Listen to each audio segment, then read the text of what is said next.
All right, welcome everyone. We're diving into a pretty controversial topic today. The Trump administration's push to slim down the federal workforce. We're calling this a deep dive for a reason. This fork in the road program is causing a lot of waves. We'll be looking at all sorts of stuff, articles, legal analyses, even some firsthand accounts to try and make sense of it all. Yeah, it's definitely a big deal. We're talking about potentially 2 million federal employees, a huge number of people. And to be honest, the rollout hasn't exactly been the smoothest. No kidding. Even the name fork in the road, that's kind of an odd choice for a government program, don't you think? It is interesting, isn't it? And the name might actually be a clue. There's definitely a connection to Elon Musk. He's heading up that new Department of Government Efficiency, DOGE. Ah, DOGE. So Musk involved. He's been pretty outspoken about his ideas for making the government, well, less government. Oh, absolutely. And some of the changes he made at Twitter, those were pretty fast and sweeping. It seems like he's taking a similar approach here with this buyout program. It's not just about normal attrition. It feels more like a radical shift. So big questions for our listeners out there. Is this even legal? What happens to all those essential government services, cybersecurity, international aid, all that? And the big one, what's Elon Musk really up to? That's what we're going to try to unpack today. A lot of unknowns, yeah. But maybe we should start with the basics. The Trump administration wants a smaller federal government. That much is clear. And a smaller government means less spending. Right, that's been their line all along. So how does this fork in the road thing actually work? Well, it's basically a buyout offer. Federal employees can resign and they'll keep getting paid salary and benefits all the way until September 30, 2025, even though they're not actively working. Wow, that almost sounds too good to be true. I mean, who wouldn't want to get paid and not work for years, right? Yeah. But I'm sure it's not that simple. You're right to be a little skeptical. Over 40,000 employees jumped on that offer by the February 6th deadline. But it hasn't been clear sailing. There's been a lot of confusion, conflicting info about whether they'd still be expected to work during that time. So some folks might have thought they were getting a paid vacation, and it turns out maybe not. Exactly. Initially, it seemed like they wouldn't have to work, but then later on, it sounded like each agency would have the final say. You can imagine that kind of back and forth that caused a lot of stress for federal workers. And to add insult to injury, we've heard some agencies change the rules after employees had already signed on. Like at the IRS, some folks were told they'd still have to work through tax season even though they thought they were on paid leave. Yeah, the IRS situation is a prime example of how this lack of clear communication, it can really damage trust. Imagine being misled on a decision this big. It's a tough spot to be in. No wonder those federal employee unions, like the AFGE, they've been pushing back hard against this whole program. They've got some major concerns, yeah. Starting with the legality of offering these buyouts without getting approval from Congress. And then there's the question of funding, how they're going to pay for this beyond the current budget, which runs out in March.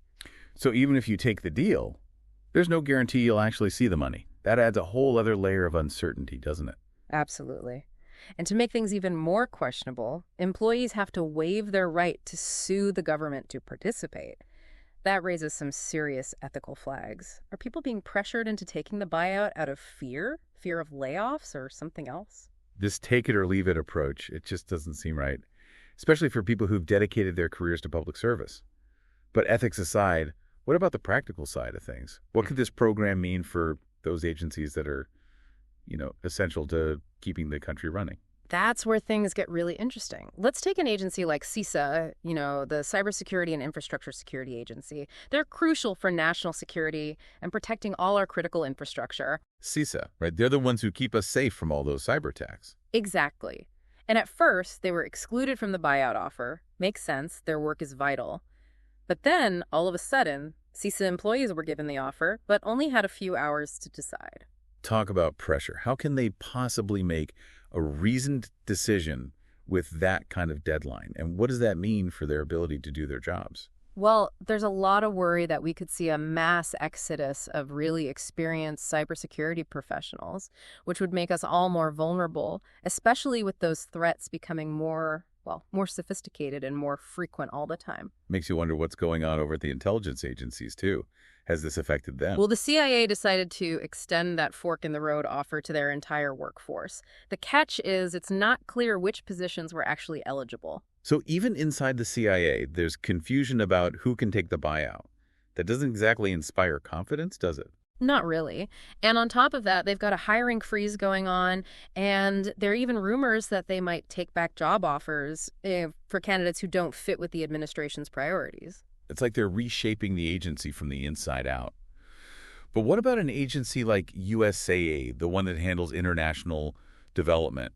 They've got to be feeling the effects of this too, right? Oh, absolutely. USAID's been hit hard. We're talking staff being put on administrative leave, overseas employees ordered back to the U.S., their Office of Digital Technology told to stop advising partners on cybersecurity. It's a lot. It's a huge shift.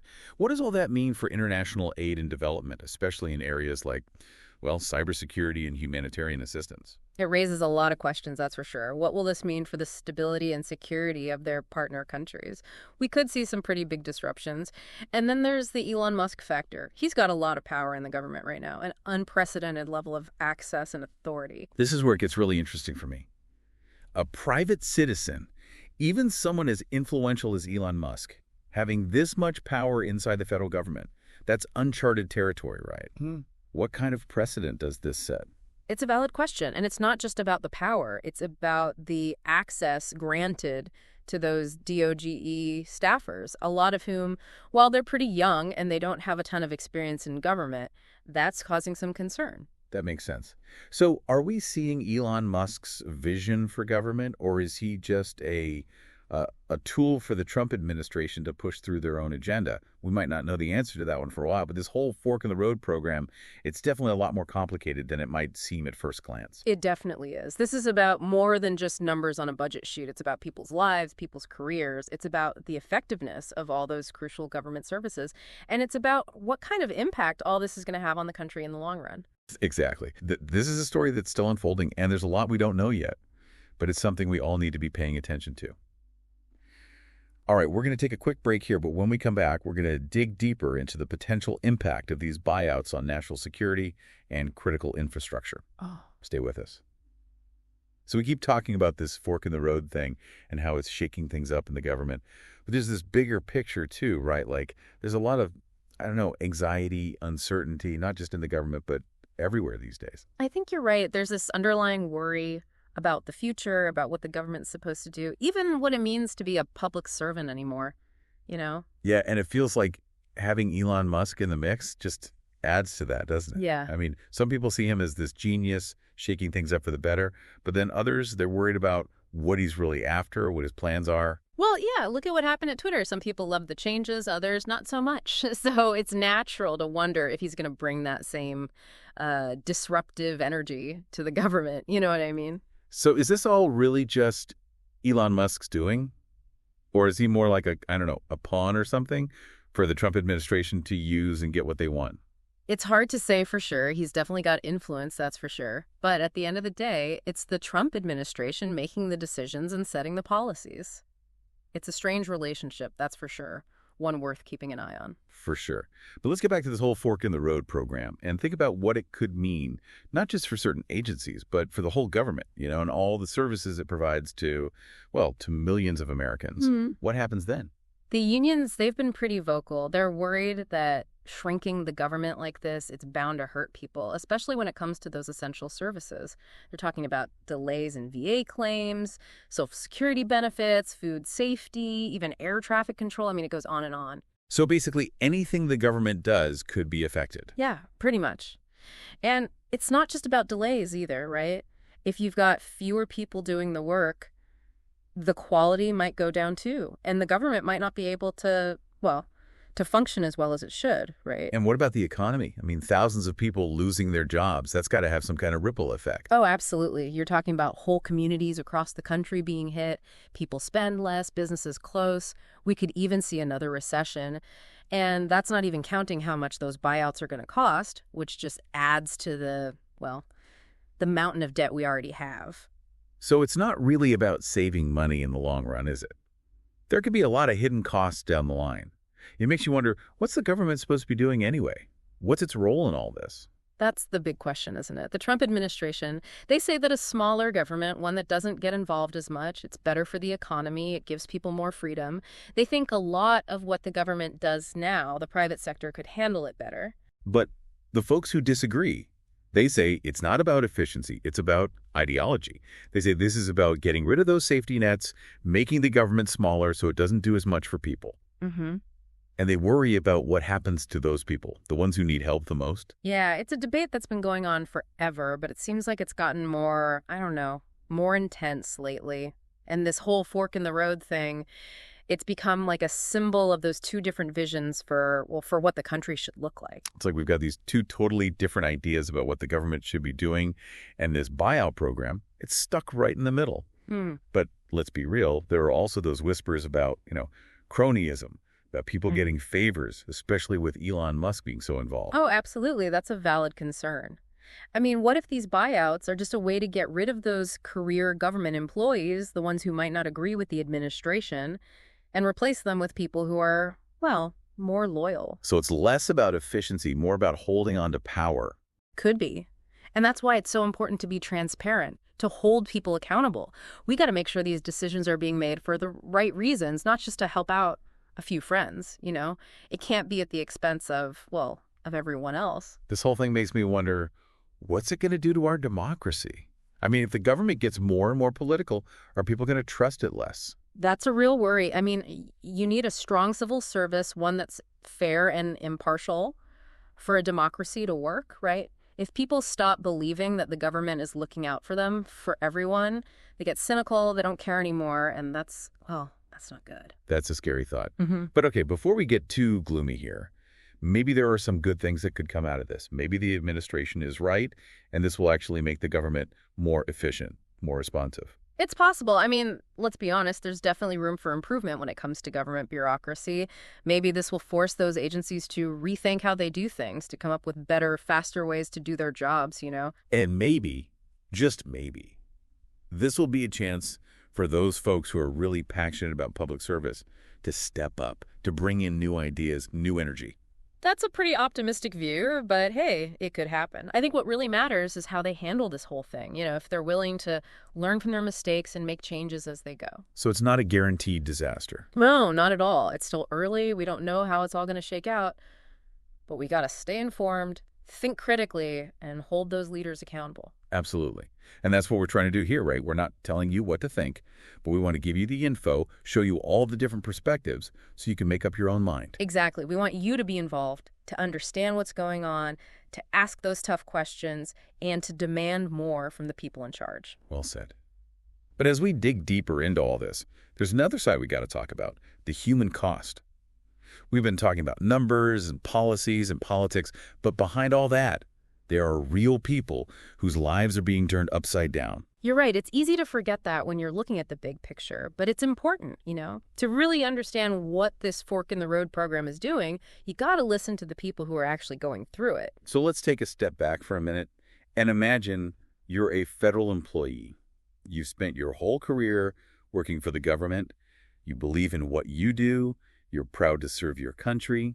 You've given up things. You've worked late. Maybe you even missed out on other opportunities because you were dedicated to your job, to what your agency was doing. And then, bam, you get this fork in the road offer. Yeah. Take the buyout with all the uncertainty and risk that comes with it, or maybe lose your job altogether. What do you do? It's a tough choice. And how do you even make that decision when you don't even know if the buyout is legit, if you'll get the money, if you'll be forced to work even though you thought you wouldn't have to? It's a lot to handle. And what does that do to you emotionally?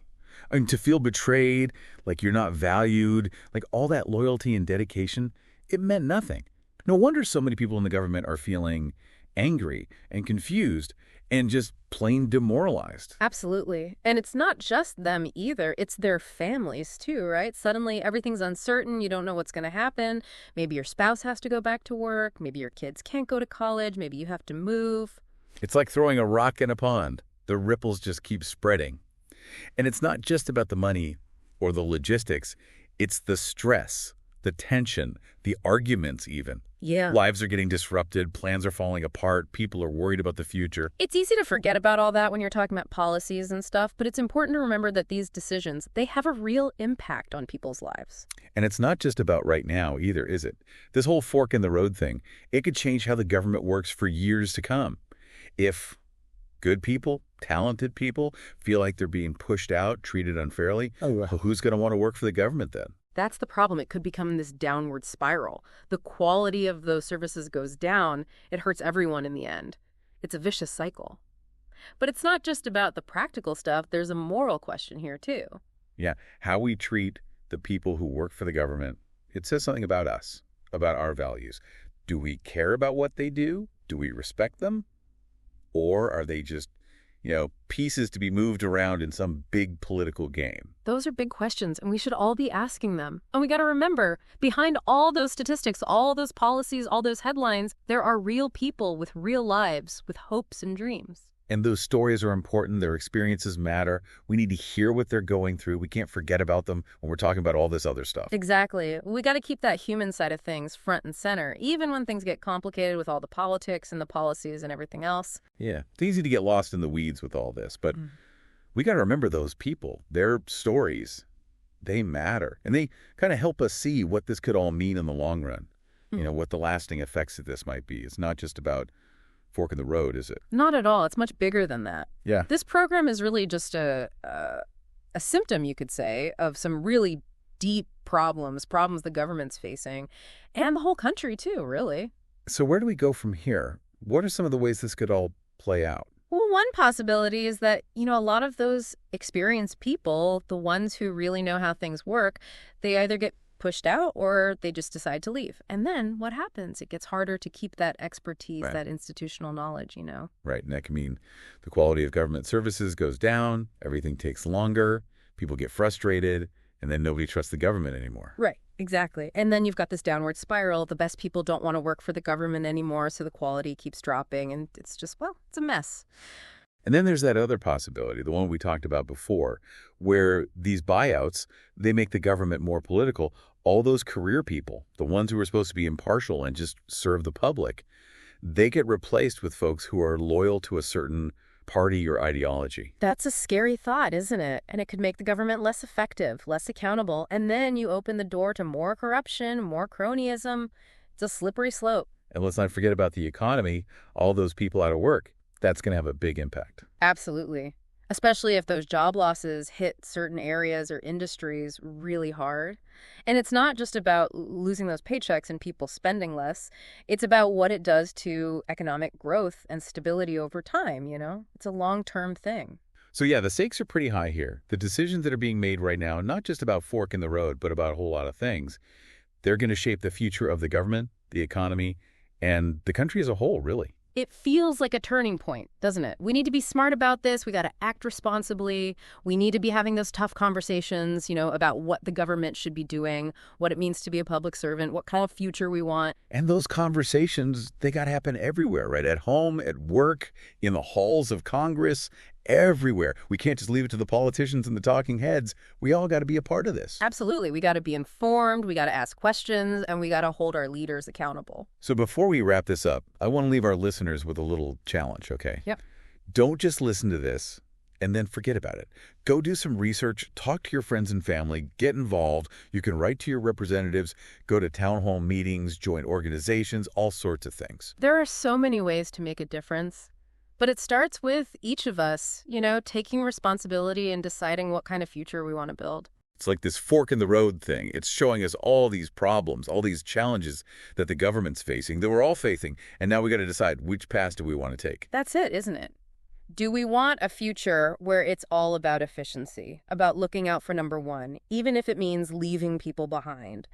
Or do we want to invest in those public services, support the people who work for the government, and work together to make things more fair, more equitable for everyone? Wow, that's powerful stuff. And on that note, we want to thank you all for joining us for this deep dive. We hope it's given you some things to think about, maybe inspired you to get involved. It's been great talking about this with you. And to all our listeners, keep learning, keep asking those tough questions, and keep fighting for a better future.